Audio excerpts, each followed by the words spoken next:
And we're back at the State Farm Analyst Desk and gearing up for another bout in Group A, where Unicorns of Love are looking to secure first place. The West has fallen to Russia and Japan, as now EU and NA have to reel from losses earlier today. Let's turn our attention to Unicorns of Love. They go 2-0 against Clutch. They're going to be playing against Mammoth. If Unicorns win, they guarantee first in the group. They guarantee knockouts.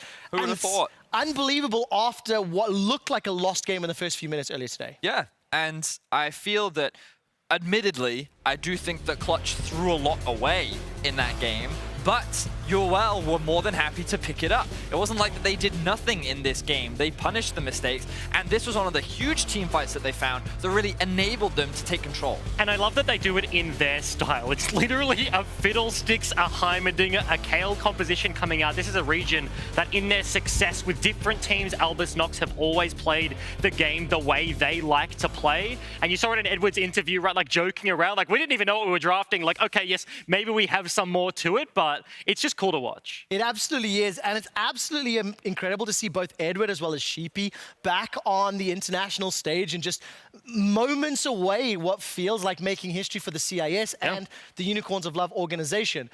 There is a team standing in their way, though, and in order for UOL to celebrate, they have to take down Mammoth.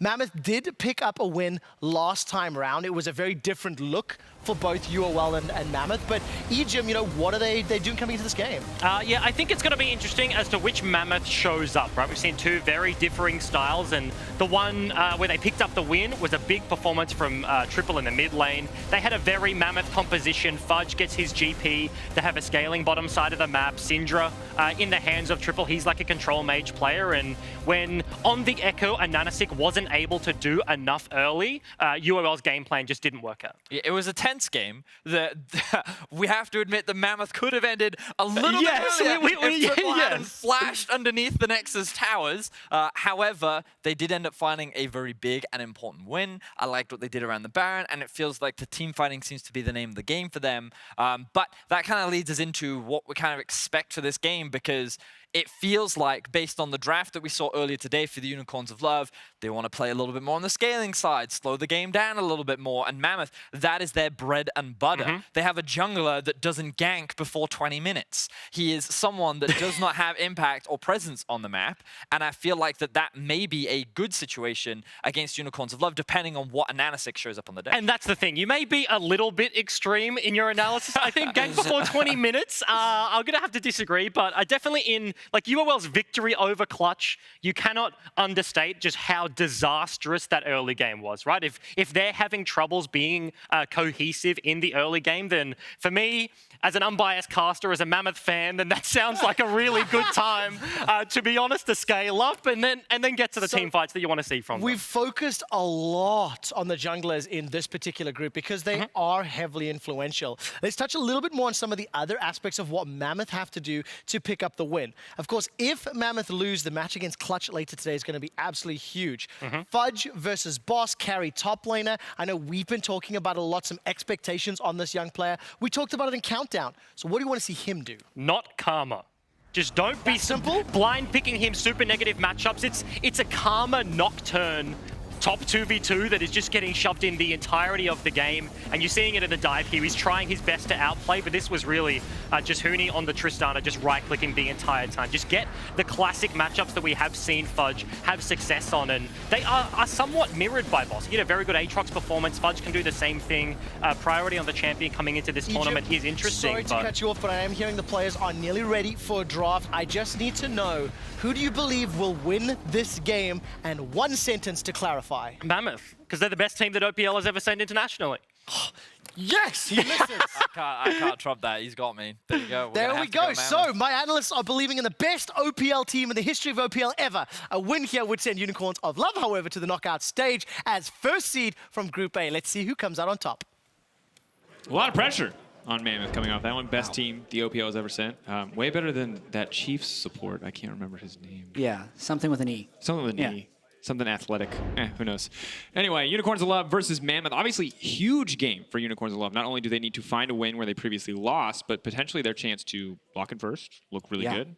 I mean, the stage is set. Even 2 days ago, you could see how high UOL was off the win against Clutch, followed immediately by sadness because they were unable to beat Mammoth. And they need to do everything in their power to make sure that doesn't happen again, even though this is that weird situation, right? Where even though Mammoth beat Unicorns of Love the last game, Unicorns needs to come in with the mindset that they're the favorite. And I think they should approach this game the way they actually approach their Clutch games, where they're trying to be as creative as possible, pick a lot of CC, and actually make things happen, because that's clearly where Unicorns is comfortable. When I look at their draft from the first time they played, it didn't have enough engaged. They tried the Jungle Echo, they did Corki mid. It was just too slow for the way they want to play, and it allowed Mammoth to sit around and kind of pick their spots. So huge amounts of pressure on both teams because, as they mentioned, Unicorns can secure first seed with the win, and Mammoth can throw us into even more chaos with a win of their own.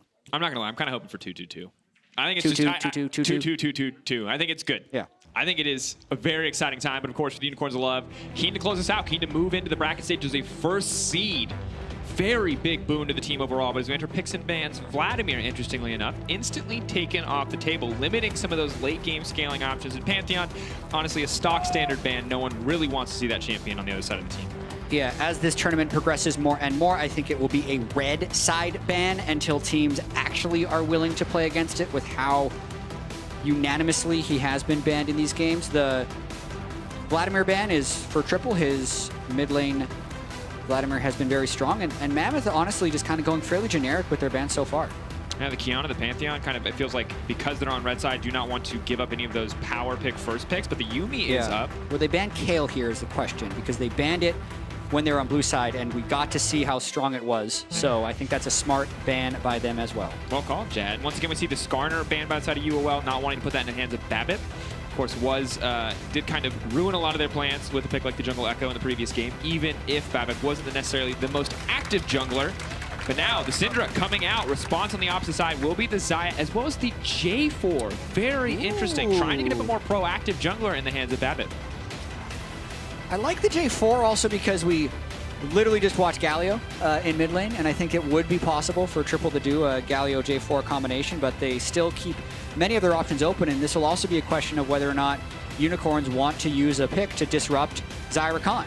Just put Edward on Xayah, run it with, on Rakan, run it with Xayah, and have the potential to still find success that way, but they instead just make sure to grab Rek'Sai, who they won with in day one against Clutch. And now the Renekton as well. So actually a ton of comfort picks coming out here. And I like that they're denying triple Syndra as well. Have secured the Renekton for boss on the top side, potentially. Obviously still room for a flex into the bottom lane. But overall, in terms of just comfort, Unicorns of Love have a lot of very powerful champions. Yeah, and importantly, a lot of CC. They are right now, though, on a bit of a clock, so to speak. Renekton, Rek'Sai as a duo, very potent gank. Not incredible late game scaling, but scaling is relative to your opponent, and we don't know what Mammoth is locked in yet. No, definitely not. But Xayah, of course, can be a terrifying late game threat. It'll be difficult to lock down for a lot of these champions, but I love having a Syndra, and I love having the follow-up from a Rek'Sai or a Renekton. But as we've often seen in these games, laning proficiency, early game, often the big deciding factor. That's where Unicorns of Love are investing heavily for now. But the Morgana will be taken away, limiting the champion pool of Edward. He's been kind of a feast or famine support player domestically. So good to see his champion pool cut down at least a little bit. Yeah, and the fact that the Syndra is locked in also keeps that open as a flex pick. There's been so much Syndra bot lane when following Tracking the Pros and high elo Challenger US solo queue, where all of the pro players have been playing. So a lot of flexibility left for the Unicorns. Yeah, a lot of setup as well. See if they want to follow up with some more damage, or if they want to provide something that can maybe protect the Syndra. One of those choices taken away. I actually really love Syndra plus Thresh, the Lantern, to get an immobile champion out is such a nice tool to have, but Mammoth will not let it go through. And now they're going to debate. They, of course, have the luxury of last pick. They can figure out to a certain degree where a lot of these options from Unicorns of Love are going to end up. And then Nico, an interesting final ban coming in from the side of UOL. Yeah, because of the flexibility from Unicorns, Mammoth would like to be interesting. They're hovering Orianna. I'm wondering what they're looking to play top lane, because that's most likely against the Renekton. And instead, they're going to give even more options for Unicorns to flex pick. I don't think Unicorns would have gone Orianna mid, Syndra bot, but they might have because they had physical damage in both Renekton and Rek'Sai. See if they want to split anymore. What the final picks are going to be here besides UOL. Only 10 seconds left before they have to lock at least one of them. And it's interesting. I like a lot of what MAMMOTH are putting together. I like seeing Triple on a bit more of a control mage. It looks like they are going to respond with LeBlanc, however, heading into the mid lane, which will confirm the Syndra moving on to the bottom side. Man, this is a real early game, and MAMMOTH has the outscale. That's going to be the pressure of this game at UOL. Well, they're going in, and they're going in early. And gotta say, you're not playing against the Sivir like we've seen this combo play against before. There is no spell shield, so pre-6, if King gets caught out at all, he is very likely just going to get 100-0 if a jungler is there. And the final pick will be the Kennen on the top side coming in for Fudge. He's mostly been playing, you know, kind of the leftovers, I feel like, for his team, the Karm on the top side. This time he gets something with a little bit more power into his hands, but has to go toe-to-toe with Boss. A tall task after what was a dominant performance from him earlier today. Yeah, all very known champions locked in by both UOL of MAMMOTH, and I also feel like fairly fitting for how these teams perform at their best. And I know we did just see Unicorns of Love pick a late game scaling comp and beat Clutch, but at their core, Unicorns love being a very aggressive team, and MAMMOTH actually doesn't have the best late game macro, so securing the scaling might allow them to be a little more comfortable here in this incredibly pivotal game. Huge for both these lineups, and you heard from Edward, they want to play faster, and well, this is a chance for them to do so, and kind of a pressure that they have to do so to a certain degree. But as we look at both compositions, I feel like, you said it already, Unicorns Love, it's all early game, so eyes, once again, as it feels like it always is, on AHaHaCiK to be the difference maker in a lot of these lanes. Maybe it's straight to bot lane. Maybe he tries to snowball the LeBlanc or the Renekton. So many options, and MAMMOTH have to read the play and have to stop him in his tracks. This is way more tense than I thought playing was going to be at the Unicorns versus MAMMOTH game. I just want to kind of take a step back and acknowledge that fact. When so many of the play-ins have gone, the pool 1 team gets first in the group basically every time, 7 of 8 times. The only time it didn't happen was with HKA. To now be in this point where the pool 2 seed with a win secures first, and the pool 3 seed with a win has the opportunity to get first themselves if they were to win out and beat Clutch. I mean, it's just, this group has been thrown into absolute chaos, and I love it. I love it too. Unicorns of Love versus MAMMOTH. Can MAMMOTH find another win here? Once again, going up against the full weight of the Unicorns of Love army standing behind them. But Chad, I think it's a fantastic point. I mean, you have to imagine the timeline where, hold that thought. We might see Boss trying to find a big advantage here. Instant press the attack. Good damage. Probably force him into a recall. Fudge with the Klepto, though, you know, it'll cost him a little bit of early presence on the map, but he's laughing. Fudge makes money. 10 gold. Take that, boss. Nice trade, Renekton. Yeah, what you actually should see here is, because Fudge got pushed back, you'll see UOL get a deep ward because they know the Kennen is gone. So there you go. 10 gold to allow the enemy team to scout your jungler. Yeah, it's a nice trade, actually. I think Boss will take it. It's directly selling out Babip. He's like, if you give me 10 gold, I'll tell you exactly. I'll chat it to you. Why not? Yeah. Nice ward, Renekton. Oh my god. Of course, early game is crucial though, and I like that we're already seeing MAMMOTH move in for a bit of aggressive early vision, going to lay some down, but of course it's already responded to on the side of Unicorns of Love. And this time they're not going to try to contest it. It's not the previous game. They've already responded. Rek'Sai already moving to the top side to start blue and to get his jungle pathing kicked off. Practice makes perfect. Hey, if you're not going to be able to win that level 1, don't sit around. That only has to happen once on stage to every jungler before they immediately go for the buff trade. Babip going mid. Ooh, he's racing him. Yeah, I think he heard Vedius. He said, I have officially ganked before 2 minutes, Vedius. That's 18 minutes sooner than you said I would. And he's got both reds. So, sweet. That's a good start for Babip. Yeah, still difficult, I think, to duel against a Halo Blades Rek'Sai, but will be much healthier throughout his entire clear with that extra regeneration. And can just try to pull ahead a little bit here. We'll see if the vision is used by the side of Unicorns of Love in that exchange, or if he'll even go to the Krugs in the duration of that ward. We'll at least know that he's not going there now as he turns his attention toward the bottom side, trying to 3-buff the opponent. I like it from Babip, a bit more, you know, on top or active early jungle pathing. Yeah, and really, the game will start when the first jungle gank happens. There is so much gank assist on both sides of this game. Like, Leona Syndra is a devastating engaged combo on either Xayah or Rakan. So AHaHaCiK really wants to probably play around this bottom side and just set King back, since we know Mammoth is going to be heavily around scaling, and the best way to delay scaling is to attack the enemy marksman. And the good news for now for the side of Mammoth is that as they are shoved under tower, there's not really any dive threat currently from Edward in Innaxe. Innaxe can obviously poke, but Edward as the melee Leona, yes, his all-in is very potent, but he has really no harass as this lane starts to play out. But using that lane pressure to push in onto the bottom side, Babip is, of course, already taking the camps, though, so it will only be the crab secured by AHaHaCiK. Yeah, I want to see where AHaHaCiK goes here, because he has the chance to double scuttle, which will basically equalize the lane, but Babip is actually racing him to it. If Babip gets this, he's just well ahead of AHaHaCiK in this lane, but Babip shouldn't be allowed to stay for this because they don't have mid lane priority. But AHaHaCiK is going to know something is up when he sees that the crab is uncontested. Hasn't seen the Jarvan yet, so they might not think he's here. Here comes the gank. Boss stepping forward, the stun is there, but he's already been locked up. He's going to get knocked up, and he's going to get taken out. First blood going to Babip in the early game. Babip stepping up after some questionable moves in day one of group stage. We talked through all the possible pathing decisions. I can't necessarily blame Boss for that play because they didn't see Babip, and the fact that Babip never even aggroed the crab didn't give a tell that he was potentially up there. Boss really just wanted to finish shoving this wave, then he could recall, and he had his jungler in the river, so he probably thought he was safe, but those are the types of small margins where junglers can make an impact. And we compare this to day one.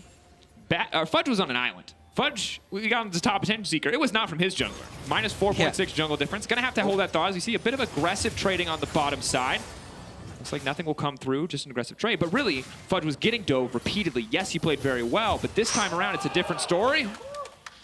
The play continues on bottom side. Fudge off to a much better start. Bab up there to support him. Yeah, you always got to adjust your expectations in these bot lane major matchups because you see an AD carry get chunked to like 30% and you're like, whoa! Oh, he's completely out of cooldowns. So he's just going to health push him back up after that one. They need to get the first burst. But man, you can see AHaHaCiK really is getting chased around the jungle by Babip. Still has the level disadvantage. Ooh, nice good interrupts. Halo Blades is still there. It's a lot of damage that can't come out. Fudge flash. Trying to finish this one They might kill him. Tunnel's there. Can they follow it up? Risky from AHaHaCiK. Boss just dashes right out, but a lot of time burn for that one. Jungle camps that could have been taken in the meantime. So, a very good start for Mammoth in terms of trying to pull themselves up to 2 wins and try and replicate what they did on day one.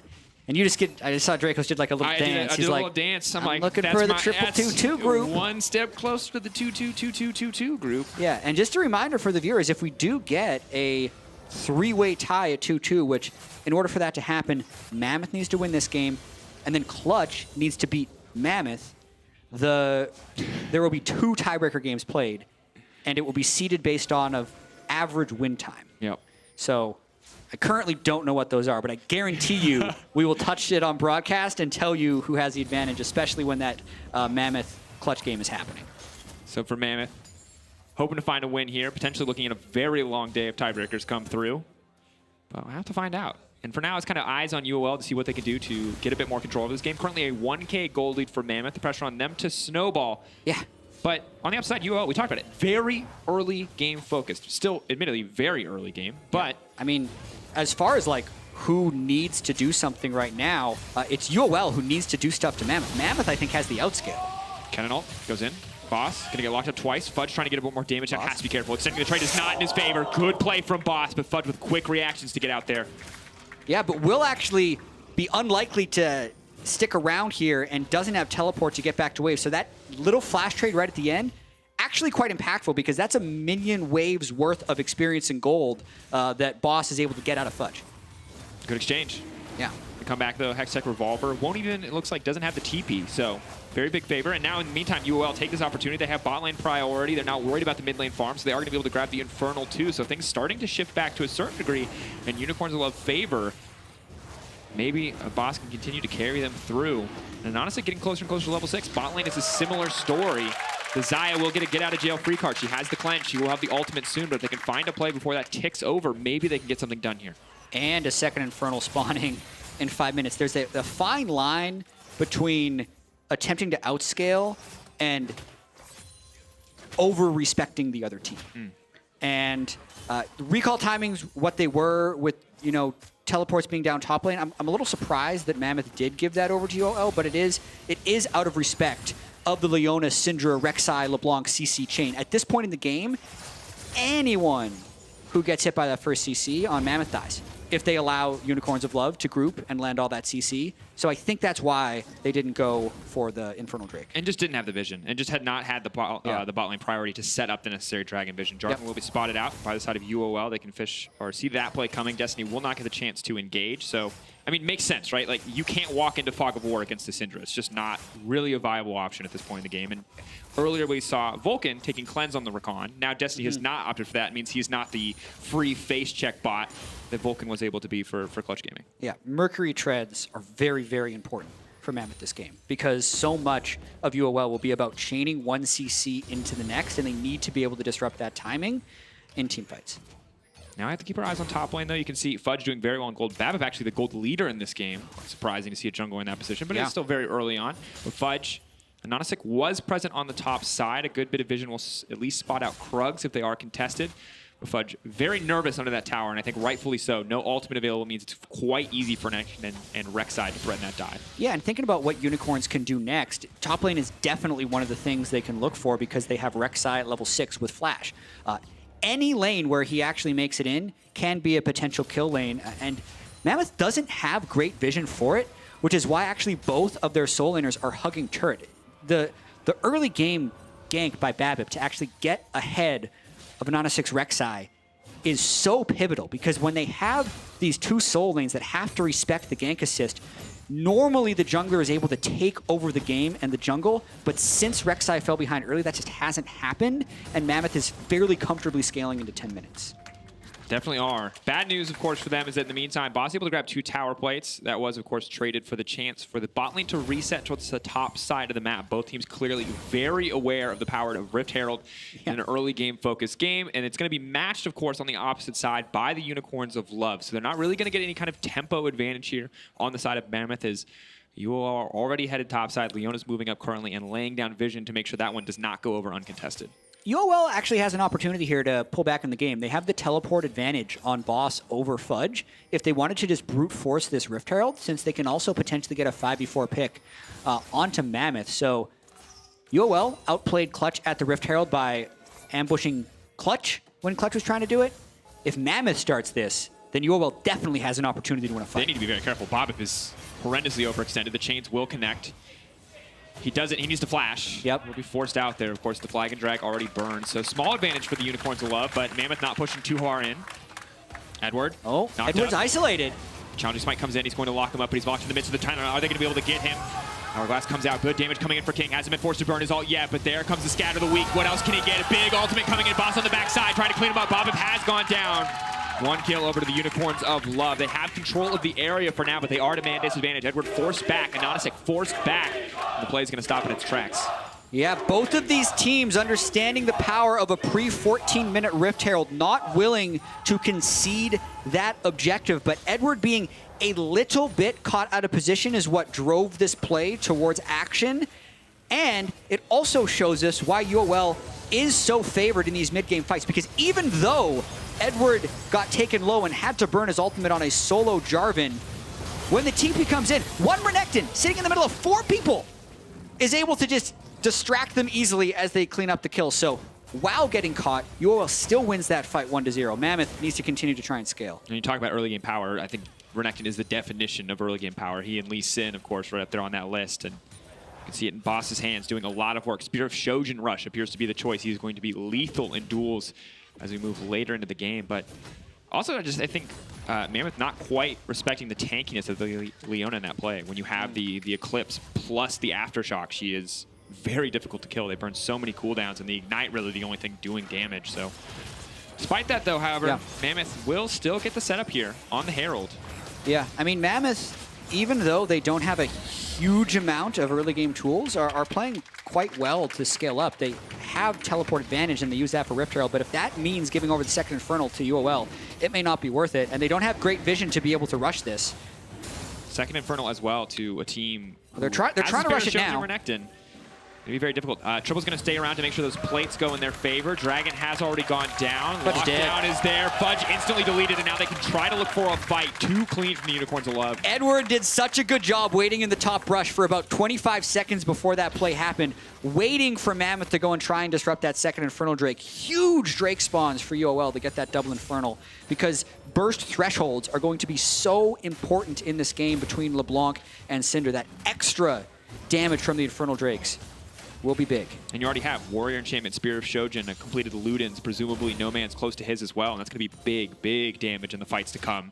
Triple, luckily with the Spellbook, can opt to take something like the Exhaust to mitigate some of the kill pressure, but it is just going to get harder and harder for this team to survive. And we're still very much in the period of the game where Unicorns of Love's composition should just be objectively stronger in terms of raw champion stats. Especially with the double Infernal, still able to take down more plates. So remember, if Unicorns win this game, they lock first in this group, qualify for the bracket stage where they would play the 2 seed from one of the other groups. And such an accomplishment for them and their region. No matter what happens in that best of 5, just getting first seed in a group like this, in a group with Clutch Game, in a group with Mammoth, is big. I mean, it matters. Yeah, unless, you know, they get first and then Damwon goes 0-2 tomorrow, gets the 2 seed, draws into them. Now you're talking crazy. That's true. I mean, like, the thing is you have to be ready. That's the thing about these draws, is you really do just never know, right? Because Clutch could be looking at, like, oh, second, how did we do this? Like, what position could we be in? And then you never know. Who's going to get second tomorrow? Is it going to be Flamingo? And you're like, or first. And then you know, oh, well, now we're playing Flamingo in a best of 5. I mean, I was saying this before the tournament, but I think a lot of people had overlooked how many games the emerging regions had won in play-in stages in the last few years. They've been slowly taking games and been very close to breaking through. And I thought this was going to be the year where one of them breaks through, or one of the years where a major region that our English language audience cares about wouldn't make it through. That has a chance of happening, but I think we're kind of just seeing UOL being that breakout team right now. We'll see. There's plenty of games to play. It could also be Mammoth with everything we've seen so far. So true. Can't wait to see the end of this game. And remember, it still is a story of scaling for the side of Mammoth. They have the Orianna. They have a Kennen who's going to get scarier and scarier as the game goes, even if he hasn't necessarily gone for the full team fight itemization, instead opting for the Gunblade to help him stay healthy in a lane against the Renekton. It is crazy, though, because I feel like every year we say that. And every year it's like, someone wins a game, and there's one story where you think it might close out, and it never quite happens. But here we are again, Jet. Yeah, it feels like this is the year. I know. I feel like... I hope I don't get memed for saying what I had just said in the previous sentence, because every year we're like, the play-in teams are getting stronger. The gap is closing. Yeah, but really, it hasn't necessarily manifested. Last year we saw China break through Korea in the World Final, right? And this year we saw Europe win MSI. There's a lot of upheaval in overall perceptions of regional strength. That's a much bigger conversation than is in this game, and we're not going to be able to prove for or for not in this game, but I think that's a conversation everyone's having this year about what it means for overall League of Legends, and we'll see what happens in this group. Oh, that's going to be a stun. The lockup, triple with the exhaust. Uses a stopwatch here, buys a bit more time. Rakan coming on the way in, can use triple as a highway to jump in. Locks up Nomanz, that's going to be a knock it back, and that's the kill for triple. Well played by Destiny to save the day, and they're going to keep going. Fudge wants to take down Edward, uses the ult, just going to get the flash there. And now the pressure's on in mid lane. Those types of turns are so crucial for Mammoth, being able to take down Nomanz, get more gold on a triple, now matching what Nomanz has, scaling up with that extra Orianna shockwave damage. But they're still double Infernal, and they burned both of their Soul Lane's ultimates, so I'm not sure if they're going to be able to push through for this next turret. Oh, Destiny does not have... He's instantly dead. That's it. Goodbye. That is a Spear of Shojin Renekton. If there is one champion in the game you should absolutely not face check into, it is that one. Shout out to the guy who just screamed, "Where you going?" Not bot lane. Not into that brush, my friend. And that's the thing, in Destiny, you know, I think Guardian is so fantastic for lane, but sometimes I do wonder, Spellbook Rakan, you know, gives you the cleanse in the mid game if you need it. But yeah, does balance things out a little bit. UOL 1.5k golden lead, moving up slowly towards 2k as we take a look back at this play. Yeah, dead center on that shockwave, but a timely stopwatch by Triple gives him enough time, and then right there, if Nomanz doesn't flash that Rakan engage, it does mean he's dead. Also, where are you going? Unflashable as he walks into that brush. And if there's any champion that could get out, it would be Rakan, but that is not the case in that exchange. And now actually gives Unicorns of Love a decent opportunity to try to push in and take a bit more control back. But without the mid lane tower, the game is still going to be much more difficult for them to push too far in. Oh my god, fantastic scatter of the week. Babip makes it out. AHaHaCiK goes over the wall. Solar Flare just for a little bit more on top. It's got to be terrifying to play against for Mammoth because UOL just has so many CC tools. Just every single champion brings it to the fight. So Babip, even with Cinderhulk and 2 components for Gargoyle, Stone Point, and Flash, nothing he can do. Once he gets engaged on, he's dead. Flying Drake came out. That's going to be the TP flank. Destiny off to the side. Triple puts the ball on him. Might be looking for the engage. Destiny has the flash. They're just going to pull back, though. They do get not a lot, actually, out in the end. Yeah, Mammoth really on the back foot here as UOL is really looking to break the game open. So top turret down. Ocean Drake actually shouldn't be that high of a priority at 18 minutes for UOL. If they do take it, would just be to accelerate more towards an Elder Drake win condition. And I mean, Mammoth is trying to take it, but it might end up costing them a lot of map pressure. I think this is generally a low importance Drake at this point in the game. It's going to force them to reset now. Puts Unicorns of Love in a position to potentially threaten Fudge here into the tower. They're not going to take the risk, but you know, that entire play costs them the TP and puts them in a position where they lose the top lane tower as well. So Unicorns of Love coming out on top again. 2K gold lead, double Infernal. Once again, a comp that you said, you know, on a clock to a certain degree, but I think ahead of the clock for now. Yeah, you can buy as much time as you want as long as you have a big gold lead. Watching this fight one more time, an interrupt on the EQ from Innaxe, and then once that landed, it was just over. Solar Flare for style points by Edward. That's all you can say in the end. Of course, Renekton going to continue to get scarier and scarier as well. A lot of the defensive stats from the Jarvan are not going to matter. Even he will be on the one-shot list in the eyes of this Renekton. When he does complete Stoneplate, it'll buy them a bit of time. Like, the reason I keep saying Mammoth has a scaling advantage is eventually the Jarvan will be tanky enough to buy time and eat some of the CC. And then when all the CC is burned, it's the Xayah who's proccing lethal tempo and the big shockwave combo with Kennen ultimate, who will have stopwatch by that point as well to disrupt the CC combo. It just takes so long for Mammoth to get there. And additionally, outside of the context of a laning phase, Boss, as we get later and later in the game, is going to have a hard time stacking up Fury reliably. You know, empowered ability is really key to a lot of Renekton's aggressive trading. So difficult to execute. Still possible, of course, for Unicorns of Love, but it feels like easier than the mid to late game for Mammoth to pull off a successful fight. That is, of course, assuming they're not at a deficit. Oh. And ooh, Destiny fishing there. Will not find the knockup. Good on Nomanz to get out, but clearly Mammoth on the back foot. Yeah, and with Mammoth being on the back foot, they're trying to get vision control back in this part of the jungle. Since 2 soul laners are shown by UOL, it does mean the Mammoth can stay there. They would hope for a teleport flank, but they don't have any deep vision in there. And whoop, another flash being down just makes them more vulnerable. But it does show 3 bot. Now they can get Edward. Engage. Triple now coming in and trying to lock up Edward. Just a single support target, but they will be able to find the kill. King going to grab that one. We'll speed him up a little bit, but Unicorns of Love, in the meantime, grabbing a tower. Once again, trading something for something else. Unicorns of Love extending that gold lead. And it just doesn't feel like there's 100% a right choice for Mammoth. They can't just get any clean advantage. And when you have a Leona and a Rek'Sai roaming between 3 lanes who are very successful at pushing out, it's just very hard for Mammoth to find a clean, successful play. Yeah, and I do think that this style of team composition of UOL, where everyone has the ability to create kill pressure, CC chaining is good, it's all relying on a mid-game snowball, is potentially going to be much more popular as we progress throughout the tournament and the teams get more confident in their ability to execute and close out games. It is, I think, still a question of whether or not UOL is going to be able to do it in this game, because they do have double Infernal, but they're only 2,000 gold ahead. Banshee's just finished, i.e. not there, but somewhat on the way for King. Fudge working up towards Zonia's. If Mammoth can actually get to those items, they may withstand UOL and still turn this game around. But right now, UOL still has really all the tools to try and advance this game. And playing a pretty successful 1-3-1 feels like the most successful example we've seen so far in the tournament. You see a lot of teams maybe building to split push out to generate some mid-game advantages, but it feels like very often it just goes straight back to team fighting the later we go. So good to see Unicorns of Love so successful with a strategy that hasn't necessarily worked that well for a lot of teams thus far. And scaling the name of the game for Mammoth has been, I think, kind of the go-to. We saw Clutch be very successful with it. We've seen it in other groups as well. Splice, up until their game versus DFM, felt very comfortable going for scaling options. Still trying to break this mid lane turret, though, and I really feel like UOL needs to try and catch Mammoth in transit somehow, and they have fairly good vision control. It's just Mammoth has been decent about not getting caught in transit because they have the one control word in that brush. I really wanted AHaHaCiK's Rek'Sai to just go in when they had everyone up there, make sure the vision is cleared.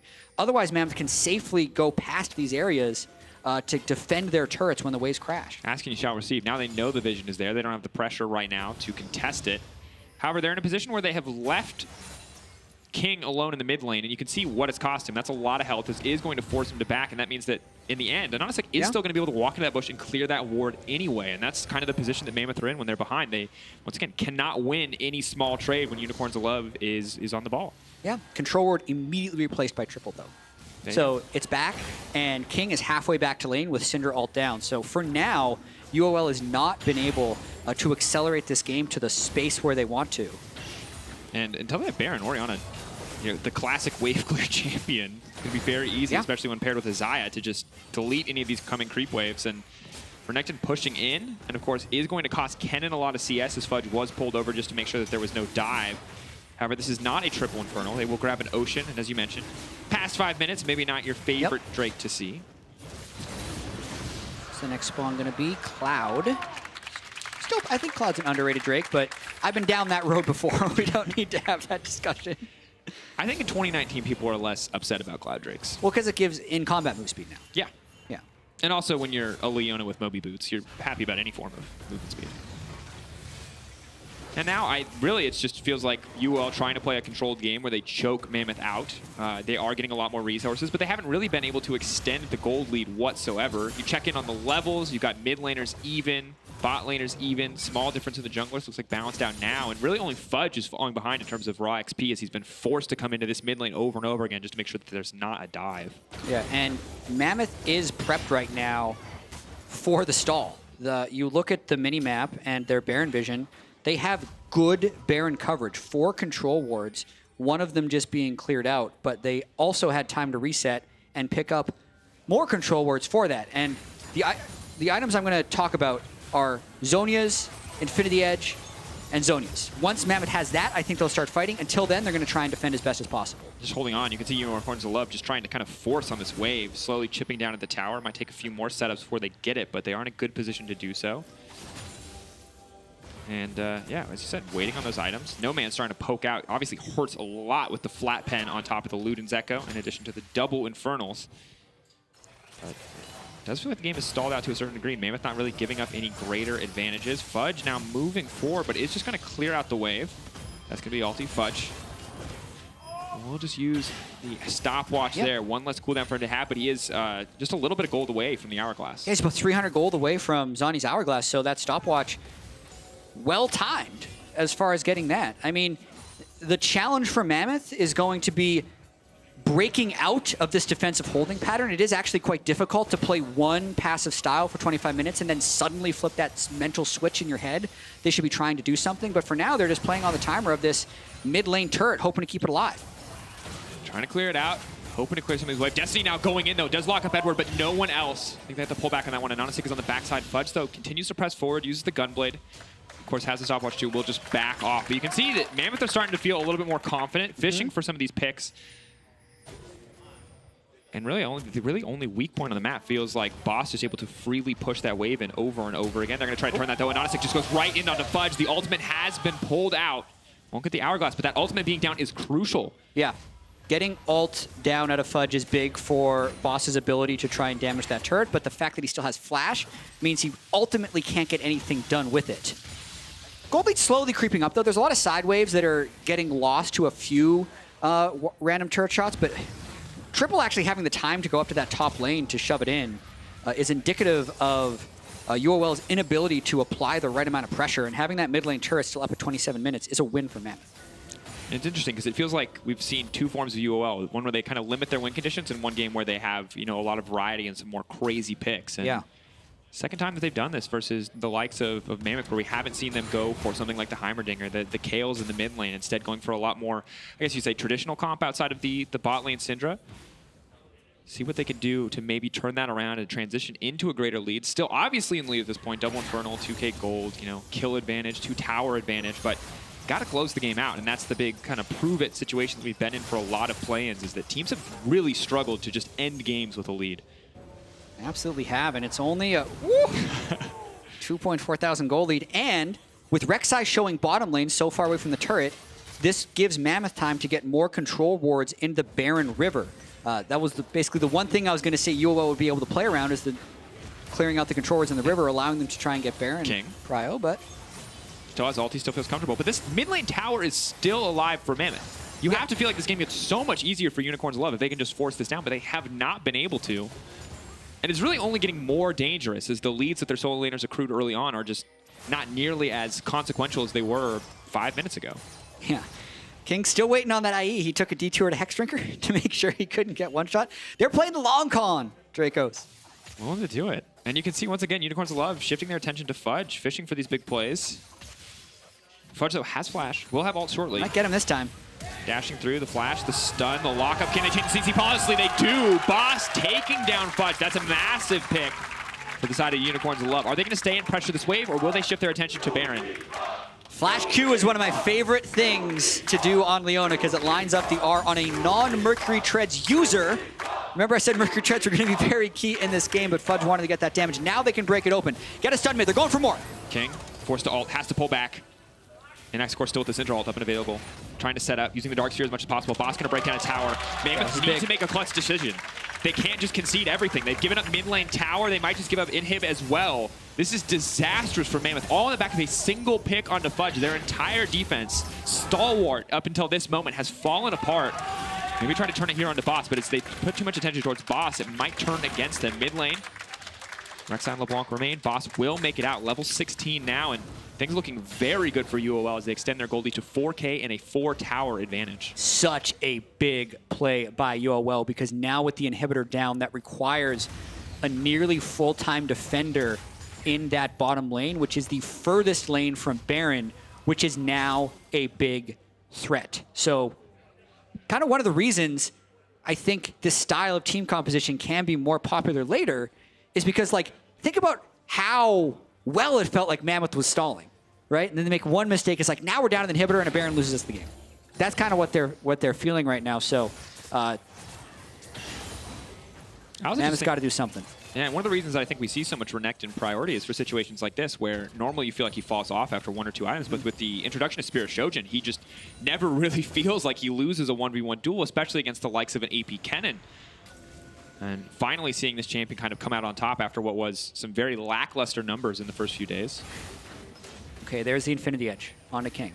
The wave is also somewhat pushed out. However, Mammoth doesn't have a flank ward if they wanted Fudge to come in with an ultimate, which is really what I think Mammoth would need to get a full fight onto UOL. So now they're just kind of trying to face check into a bunch of CC from UOL. Let's see what happens. Babip trying to turn this play around, though. A bit off more than he can chew. Nomanz now coming down, trying to turn this fight. Edward looks like he may have given up his life. The boss is on the way in. The ulti comes out, going right into the middle of the team. The Kennen has been absolutely deleted. King now trying to throw something out. Can he pull the CC back? Can he save his team? So much damage for King! Double kill now coming through. A brief moment. Boss now trying to make it out. Nomanz. King is trying to turn this play into an instant. He connects the snare. What else can he get? Triple now. The triple kill coming in for King. King so clutch in the moment where it matters most. Innaxe now running for his life. The ult comes out, but it won't matter. The flag, the drag. Mammoth are back in the game. They waited 31 minutes for the Infinity Edge and immediately win a team fight. Now it is just Boss alive with no ultimate, and he's teleporting for the base. He wants to end this. He's gonna get one turret, no, but they have to rush Baron. They finish Baron, they get the 4-second recall, they're fine. Boss is going to break a single tower and walk away. It's a good consolation, but he pays with the TP to do so. Respawn on Destiny as well is good to have. That is Baron for Mammoth. The ball is now in their court. 3 minutes where they should have absolute control of this game. What is happening today, Dracos? Every lower seed has a chance at a comeback, and right here, Edward did not have the support of his team. They didn't have the mid lane pushed up enough necessary, and they are unable to get on to King cleanly. Watch these feathers from King. Not only does he have the ult out, he sends 2 more out the side and rips them through all of UOL. Then still has flash for the follow at the end of this. And you have to look at this fight from the perspective of the Unicorns of Love, because they started the fight by instantly deleting the Kennen. Kennen did absolutely nothing in the exchange. They had to think that that one was in their favor, but fighting Xayah in that funnel, in that pinch where the feathers could do so much, turned the fight against them. And now, I wonder, Unicorns of Love, even if they can win the fight, will they have the confidence to fight against 9k Xayah damage? 9k damage in that fight.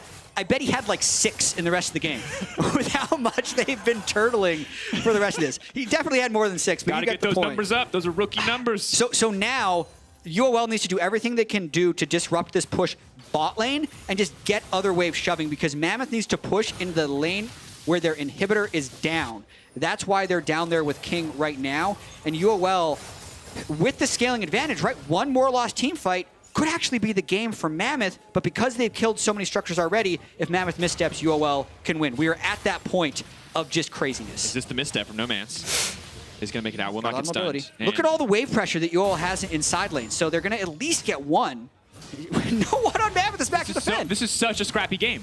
They're just going to try to... Are we just going to base race? Did we just handshake on a base race in the play-ins game that could decide Unicorns of Love? They're moving in, Triple's trying to clear it. Okay, can UOL dive Triple? Because Triple's going to try and wave clear. Because the wave is just has to get rid of the wave. Ulti pulls back. He has no flash. Cleanse. They're moving all in, but here comes Fudge. He's going to try to turn it. He has his Zhonya's. Edward's going to be in trouble now. They're trying to take out Triple. Moving in. Edward's going to get knocked out. Fudge stepping forward. They've lost an inhibitor tower. All of Mammoth forced back. And at the end of the day, Unicorns of Love have not lost too much yet, but maybe this is the turn. Fudge stepping forward on Innaxe. They're going to get 1 pick, but what else can they get? They did not grab any more towers. All things considered, Unicorns of Love have to be happy with this trade. Well, Mammoth is accelerating. There's a minute left on the Baron power play. They have double TP. There's a minion wave bottom lane. Now UOL has to get back. They will have a numbers advantage early. 3 people can recall, and there's still 3 people from Mammoth who have to make their way down bottom lane. Nomanz. AHaHaCiK boss, the top lane of the Unicorns of Love have to hold on here. The mid lane already being crashed in. They're just trying to clear the wave. Triple and Fudge paying them respect, backing off. But meanwhile, in the mid lane, the tier 2 will fall. But instead, they're shifting their attention. The wave is going to crash, and meanwhile, Mammoth are going to move in. They're ready to dive if necessary, but there's no creep wave here. It feels like they should have gone mid instead. They will instead wait for the team to group up. Can they actually pressure here? Can they actually fish for a dive? Can they shift that mentality and know that they are now the aggressors? It looks like the answer is yes. Well, they have a chance to break 1 inhib. Innaxe is up in 5 seconds if UOL want to try a fight. Patience, in this case, would actually be beneficial for UOL, though, because I think they would lose that fight. And that's it with the final 10 seconds of the Baron. Mammoth can just get empowered recalls and back off. Destiny will clear a ward. But instead, they're setting up a death brush. Destiny on the retreat. If Unicorns of Love fall into this trap, it'll be disastrous. King isolated, looking like some tasty bait, but we will not find the follow-up. And I'm surprised that Mammoth are staying with the Baron, but falling off. Yeah, it is a very high-risk play, actually, for them, since their inhibitor is up as well, and they're just really feeling it. I feel like once they got that Infinity Edge, and they had to play 31.5 minutes of pure defense, they're like, finally, our time to fight back. They just can't get a control of themselves, but they need to show a restraint, since they're at the point in the game where any mistake can matter. Not getting stunned by that first Leona ultimate, so key in buying time for Triple to come back in this one. And then it's just about Mammoth chasing. Yeah. Look at the closing distance. It's huge. Fudge and Rakan. And the thing here, too, is that this could have been a fine play for Unicorns of Love, but the double TP really lets Mammoth sustain the pressure on the bottom side, does not let UOL clear out that wave, move to the mid lane, and all things considered works out nicely. Unicorns of Love, don't go back into this part of the map. You have to remember what happened last time. Well, I think Unicorns is in a really difficult spot now because they do not win 5v5s. So if Mammoth just stays grouped, unless UOL catches them while they're grouping or gets an amazing CC lock on someone to start, they probably lose. There's a cleanse 4-item plus BF sword Xayah with a Maw. Plus so Seeks from the Rakan. So just... Ooh, yeah, that's true. That's a lot of damage. That is an insane amount of damage. That is kill 5 people worth of damage. That is, you don't need really any other carry in the fight. Just protect the Xayah and everyone will die at levels of damage. And here's the story of the game. You can see where a difficult early game turned into complete Unicorns of Love control and is now just shifting back in the favor of Mammoth as their scaling finally kicks in. Yeah, 2,000 gold lead, but a larger advantage when you consider the strength of their champions. But because of the CC ability of UOL, it's still possible they win this fight. It all comes down to execution. Who can the shockwave hit? Who can get a flank engage? Right now, UOL and Edward are going to try and get that flank engage. Nomanz going all the way around. Edward might try and force something. A lot of defensive organization on the side of Mammoth. They're hoping to find a pick. They've started the info. Oh, he got Fudge! Fudge shut down Nomanz with the hero play. The rest of the team, they need to pull back. Their demand disadvantage. There's no way they try to fight. They have to try and fight because a 4-stack Elder could end the game for UOL with only one Nexus turret up. So Mammoth must persist in this area at a 4v5. Nomanz can just go right back in. The exhaust is there for King.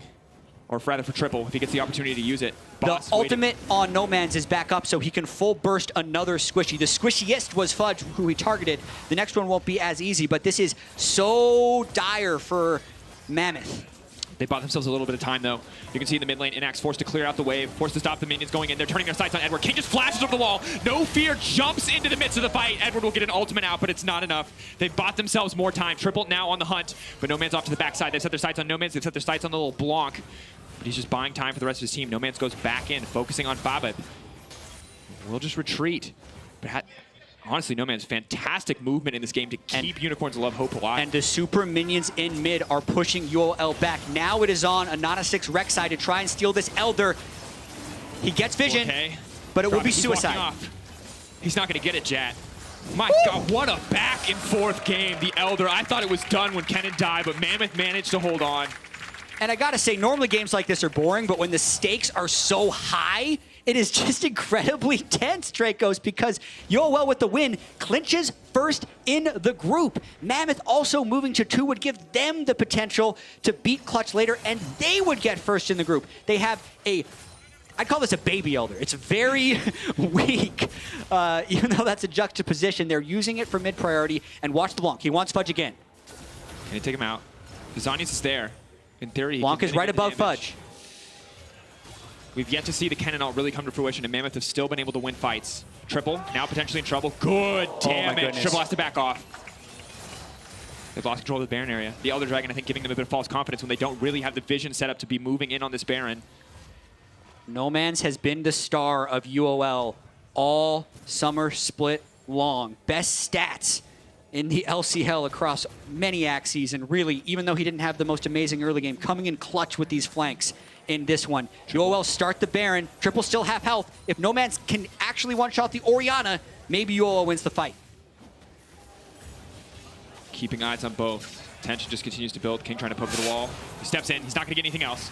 The engage is now coming in, they split their attention, but now, once again, the Kennen just gets they get Fudge! Fight off. They don't even need the LeBlanc. He bought so much time, but the rest of the team jumps in. King, it's his time to shine. He needs to start hitting the auto attacks. All eyes on the Xayah, but done. He flashes forward. Can they finish the job? King still wreaking havoc through the backline. King still so incredibly strong. King is gonna be the difference maker. Wait for the stunned again. The feathers will come back. It does not matter. The triple kill for King. This man is on fire. Unbelievable late game carry from King so far. GA still up. They cannot touch him. They are doing their best to escort this minion wave towards the base. 4-man push against 2. No Baron though. Can UOL wave clear to stay alive in this game? King sidestep here. Holding on, and AHaHaCiK and Innaxe. Are they going to be enough? Triple's moving in as well. The scaling once again in their favor. Pressing forward. Well, the Dragon buff should fall off shortly, 10 seconds. A lot of minions dead. King, though, hitting the towers. That's all that really matters. They need to clear the minions. If they clear the minions, this gets way easier. Syndra should have the range. She can pick up one of the minions. The TP now coming in, though. They're trying to buy time. He's given his life. Have they overstayed their welcome? Now they're trying to turn. Edward goes in, but finally, they're on the Nexus. They're going to turn everything. The shockwave to seal it, and Mammoth have done it. They've taken down the Unicorns of Love.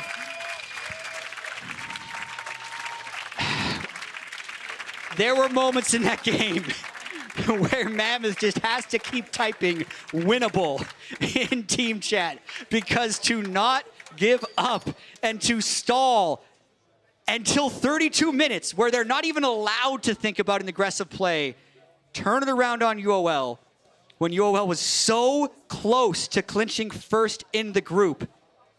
What a day, what a game. On the head-to-head against UOL. Listen, if they get the third win, it doesn't matter. It doesn't matter. They just win. If this three-way tie breaks the way it would be... So now Mammoth has a chance for first. We have to say that. But if Clutch beats Mammoth, Clutch would be 2-0 over Mammoth, who would be 2-0 over UOL, who would be 2-0 over Clutch. That's why you get the three-way tie, which is a 2-game tiebreaker seeded by average win time. That was not fast. So Mammoth has quite a day ahead of them that they can end if they beat Clutch. Just what a day of League of Legends. It's just incredible. Oh. Dracos, you and I got to cast together more often. This is good, dude. It's honestly, like, we're like Splice versus Destiny focus me. You know, this game's, slow, steady, very clean. Nope, total upset. Clutch thought they'd run it back. Nope, totally got smashed. This game, Mammoth looked like they were done. We're like, results, maybe this time. The standings, the predictions, the seeds, everything will line up and we'll just get a normal game of League of Legends. No. No is the answer. King Xayah was the answer. Yeah. It just monstered through that game. We said during the pick and ban phase, these compositions favor both teams in the way they want to play. But when it came down to it, UOL couldn't find enough fights. And you just got to look at that mid lane turret. Like, you got to flank around through the jungle and dive at some point. You have to do that. And UOL was unable to do so. And now they need to regroup, relax, because there's a chance they have to still play tiebreaker games.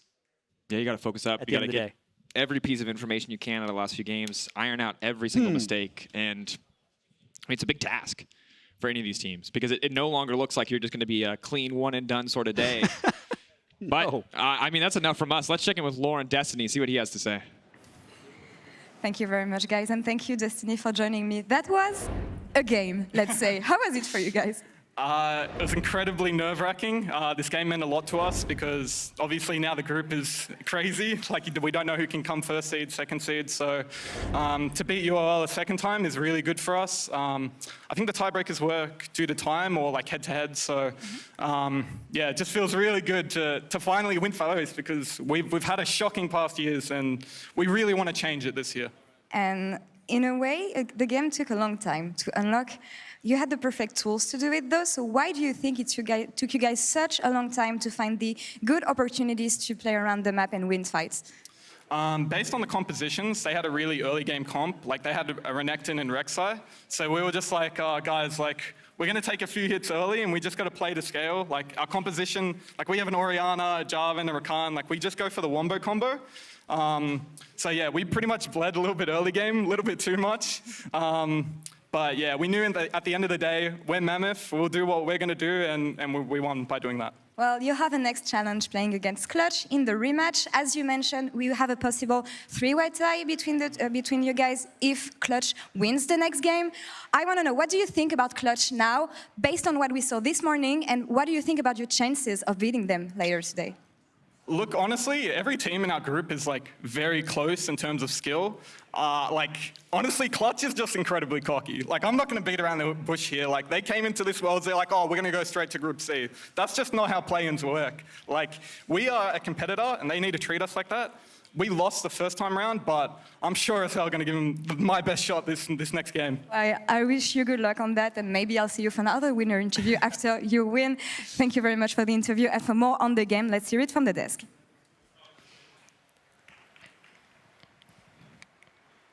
Thank you very much, Lauren. Welcome back to the State Farm Analyst Desk, where we are covering group rock, paper, scissors, where no matter what happens, no matter what draft, the rock always beats scissors, who beats paper. Oppo player of the game, no doubt about it, is going to be King. His Xayah was fantastic. My analyst predicted a Mammoth win, but you both got to be surprised how they did. I can't believe you're giving him that prediction. I cannot believe that. And there is proof that he said it. And how I set it up was all about King in the bot lane. This man really came in clutching. A lot of our eyes were on like triple on whether or not he could land the Orianna, but it was the feathers from King that was really instrumental in swinging a lot of these fights. So notice how we were questioning, like, does the GA make sense? What do we think of his itemization? But at the end of the day, when he was full build, he was not getting touched, he was not getting shut down, he had proper peel from Destiny, and he really did come up big for Mammoth in the final. And I like the progression of the tournament overall, right? There was that cheeky little W from a Tristana the last time these two teams faced off up mid lane. cost them a Baron, and he's like, oh my god, like what is happening? But this is a team composition for a late game stylistic AD carry in King. He's the most winningest player in the OPL now with their recent victory here today, and that was a good performance. Now, of course, we are focusing a lot on some of the positives of how Mammoth managed to pick up a win this game, but there was a long period of time where both Unicorns of Love and Mammoth were unable, unwilling, incapable, whatever direction you want to take it, of making plays happen. The second replay I want to bring up is this turnaround fight that started in the red buff area. And Ejim, talk me through some of the key instrumental moves here. Yeah, the big thing, you're kind of looking at the Orianna Shockwave. Me and Vedius were having a big discussion about the itemization here, but this was really like the point of the game where UOL are trying to force the Baron. It stalled out for a very long time, but as you see pointed out on your screen, King is being defended. Multiple members peeling back. The stopwatch does come out to buy Boss a little bit of time, but the feathers rip back. He gets the cleanup kill on Nomanz, and they just get his first triple kill out of 2 of this game. What's important to note here is that this fight should have been very difficult for Mammoth to take. That could have been the moment that decided it for UOL, because they had the inhib bot. They didn't have mid pushed in, but they had control of a top, and it was their right to be able to move through the jungle. But primarily because they didn't have that mid control, it allowed MMM to group up and actually challenge them in the jungle, but then they focused the Leona. And the fact that they're focusing the support and throwing all that investment onto the front line meant that it could have ended in disaster. And that's why so much praise has to go to King. He set up those feathers, and pulling them back just stopped the fight dead in its tracks, and then allowed Mammoth to come back. And with that fight, that then allowed him to get his 4 items that allowed the Orianna to get closer to her death cap. And now, because they prioritized the defensive itemization rather than going for the damage, which in my opinion is what they needed earlier on, it then turned into these fights, which ultimately became one-sided and heavily in favor of Mammoth. Right at the beginning of the game, 10, 15-ish minutes, Ejim and I were talking about how this game is going to play out. It was pretty slow, and you said something like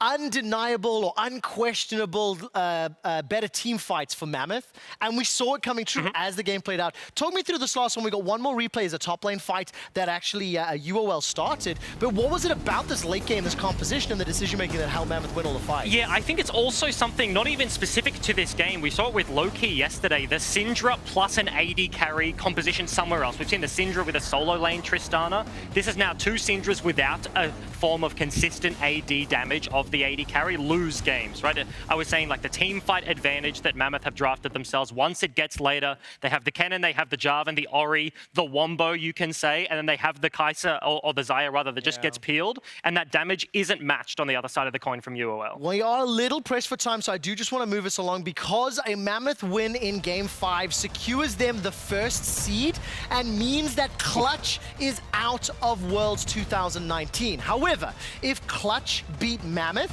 we have ourselves a 3-way tie in the rock, paper, scissors group. If 3 teams are tied in game score and head-to-head, then 2 teams of the longest win time play first, with the loser finishing last in the group, and the winner will then play the team with the shortest win time to determine who is first and second going into the knockouts. Now earlier, I'll note that this was before Mammoth won the game, I did ask my analyst to predict who would win between Mammoth and Clutch. Both of these boys are jumping off the Mammoth hype train and getting back to Clutch. Yeah. So why are we bailing on Mammoth? Because they don't play League of Legends for 30 minutes, quick shot. I love the fact that Babip on Jarvan, he had a level 2 gank, and then he ganked again at level 5, didn't gank again. He was wanting to counter gank. He was tracking Rek'Sai so he could stall the game.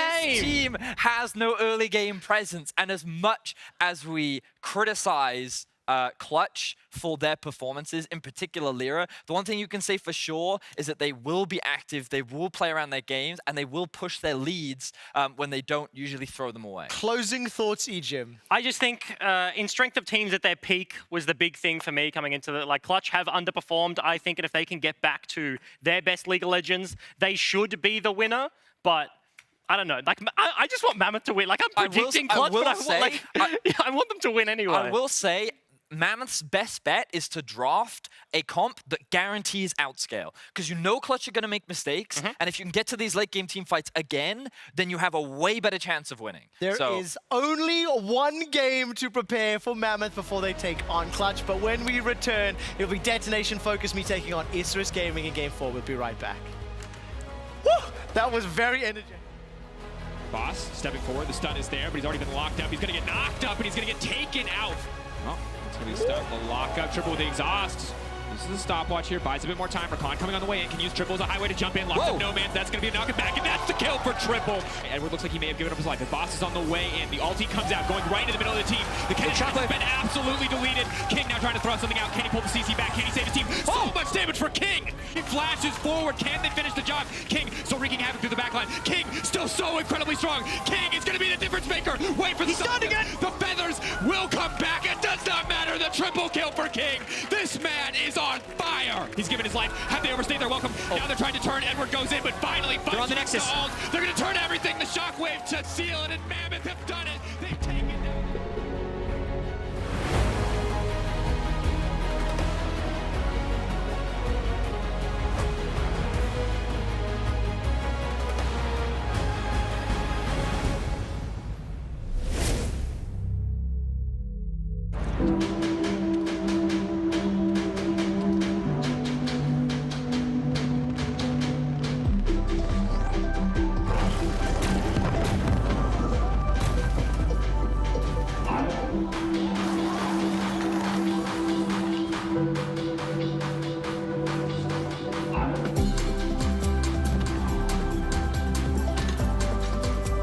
The new Oppo Reno 2 quad camera. Zoom into imagination.